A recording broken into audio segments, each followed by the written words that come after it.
ज्ञानतिमिरन्धस्य ज्ञानाञ्जनशलाकया चक्षुरुन्मीलितं येन तस्मै श्रीगुरवे नमः।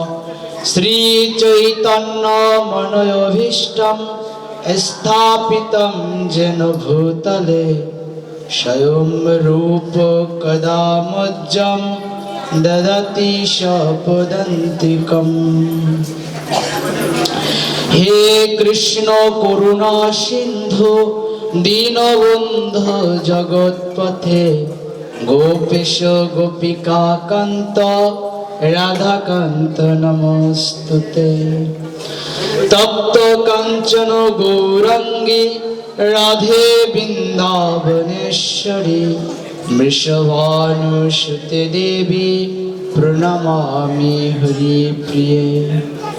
नीलाचल निवासाय निताय परमात्मने बलभद्र सुभद्राभ जगन्नाथाय ते नमः।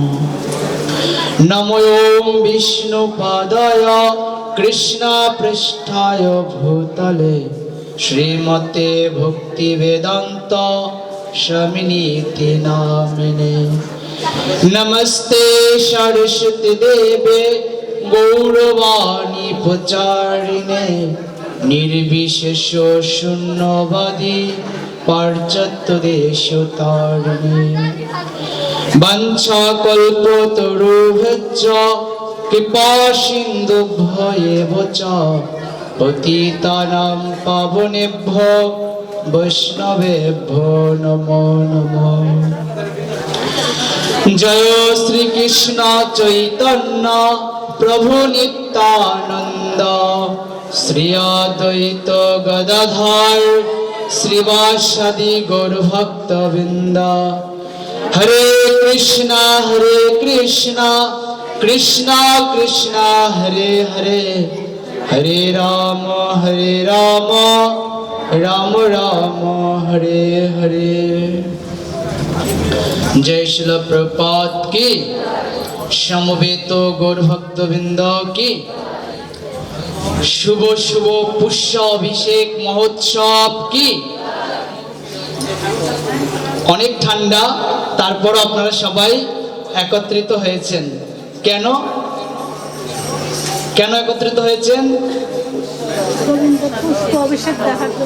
পরমেশ্বর ভগবান শ্রীকৃষ্ণের পুষ্য অভিষেক মহোৎসব অনুষ্ঠিত করার জন্য।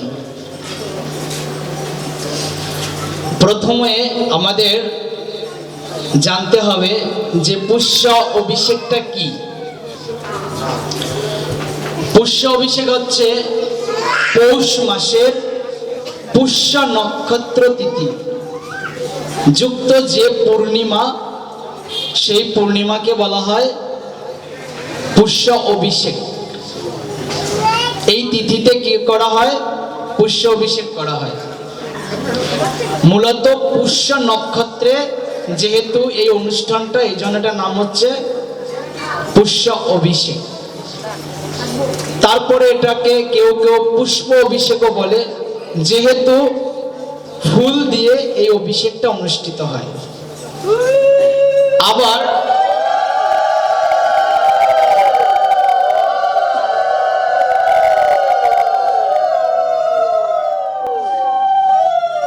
হরিভক্তি বিলাসে আজকের দিনে পরমেশ্বর ভগবানকে ঘি দিয়ে অভিষেক করার কথা বর্ণনা করা হয়েছে। এই জন্য এই তিথিকে কি পুষ্য অভিষেক বলা হয়।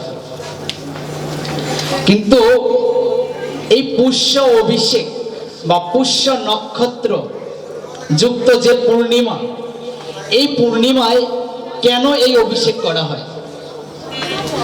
আসলে এই নক্ষত্রে বা এই দিন হচ্ছে সব থেকে পবিত্র দিন। এই দিনে কি হয়েছে? রামচন্দ্র, ভগবান রামচন্দ্র কি করেছেন? রাজ মুকুট ধারণ করেছিলেন। কোন তিথিতে? এই যে আজকের যে তিথিটা, এই তিথিতে কি করেছেন, রামচন্দ্র স্বর্ণ মুকুট বা রাজ মুকুট ধারণ করেছেন। আজকের দিনে জগন্নাথ পুরীতে জগন্নাথকে স্বর্ণ অলংকারে ভূষিত করে বা স্বর্ণের ড্রেস পরিধান করা হয়। আসলে আপনারা দেখবেন কিছু বিশেষ দিন বা পবিত্র দিন বা ছুটির দিনে আপনারা কি করেন, আপনাদের যারা প্রিয় মানুষ আছে তাকে সুখী করার জন্য বা তাকে আনন্দ দেওয়ার জন্য আপনারা তাদের নিয়ে কি করেন, ঘুরতে যান নাকি? আর কি করেন, তাদের কিছু গিফট প্রদান করেন। আচ্ছা, ওকে একটু সরাতে হবে। বিশেষ দিনে আমরা কি করি, আমাদের প্রিয় মানুষদের আনন্দ দেওয়ার জন্য আমরা পার্কে ঘুরতে নিয়ে যাই, কখনো কখনো আমরা মন্দিরে ঘুরতে নিয়ে যাই, বা আমরা বিশেষ কিছু উপহার প্রদান করি। পরমেশ্বর ভগবান শ্রীকৃষ্ণ বৃন্দাবনে লীলাবিলাস করেছেন। কাদের সাথে? ব্রজ গোপীদের সাথে। আর ব্রজ গোপীরা সবসময় চিন্তা করতেন কি করে পরমেশ্বর ভগবানকে আনন্দ দেয়া যায়।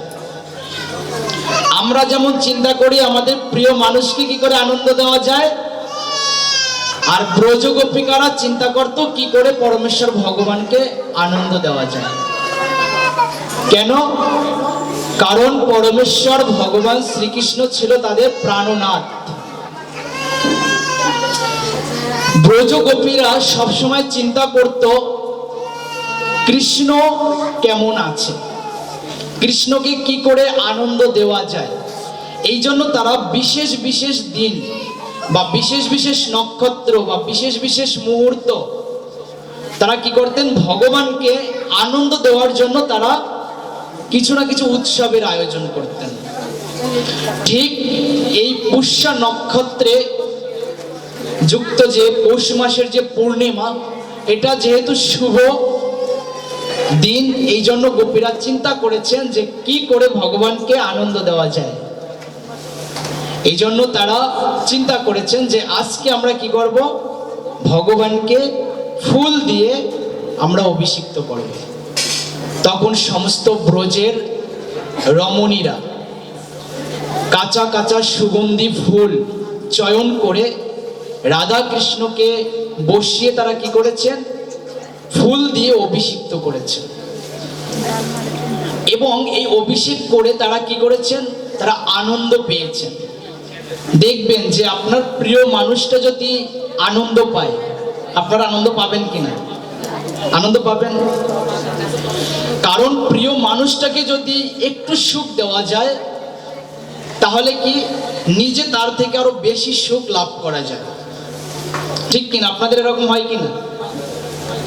যে কোনো পরিস্থিতিতে যত কষ্ট হোক, প্রিয় মানুষ যেমন সন্তান, সন্তানকে যদি একটু সুখ দেওয়া যায় সেখানে অনেক আনন্দ মনে হয় কিনা নিজের কাছে?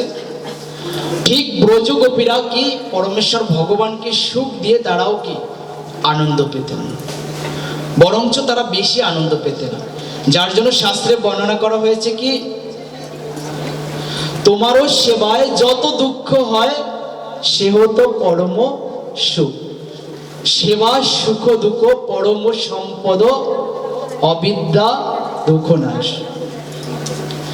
বলছে শাস্ত্রে যে এই যে সেবা, এই সেবাটা কি সব থেকে একটা আনন্দ। সেখানে যত দুঃখই পাওয়া যায় না কেন, তবুও সেখানে কি অনেক সুখ পাওয়া যায়। এবং বলছেন কি যে সেবা সুখ দুঃখ পরম সম্পদ। এই যে সেবা আর এটা যে সুখ আর দুঃখ আছে সেটা হচ্ছে পরম সম্পদ, নর্মাল কোনো সম্পদ না, পরম সম্পদ। আর যেই সম্পদ কি করে, অবিদ্যা দুঃখ নাশ করে। অবিদ্যা যুক্ত যে আমরা যে দুঃখ পাই, সেই দুঃখ পেয়ে আমরা কি করি, ক্রন্দন করি, কান্না করি, তারপরে কি আমরা একদম বিমোহিত হয়ে যাই, বিমোৎস হয়ে যাই।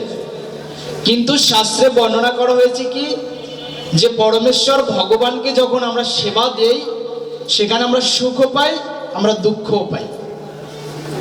কিন্তু সেই সুখ দুঃখ কি ভক্তের কাছে, সেই সুখ আর দুঃখ কি বলছে পরম সম্পদ, পরম সম্পদ।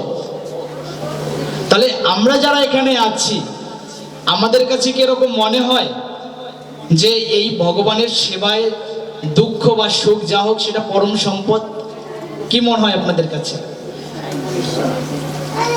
আসলে আমরা কি পরমেশ্বর ভগবানের সেবা করতে গিয়ে যে সুখ এবং দুঃখ পাই সেটাই কি আমরা পরম সম্পদ রূপে গ্রহণ করছি ব্রজগোপীর মতো? করছি না।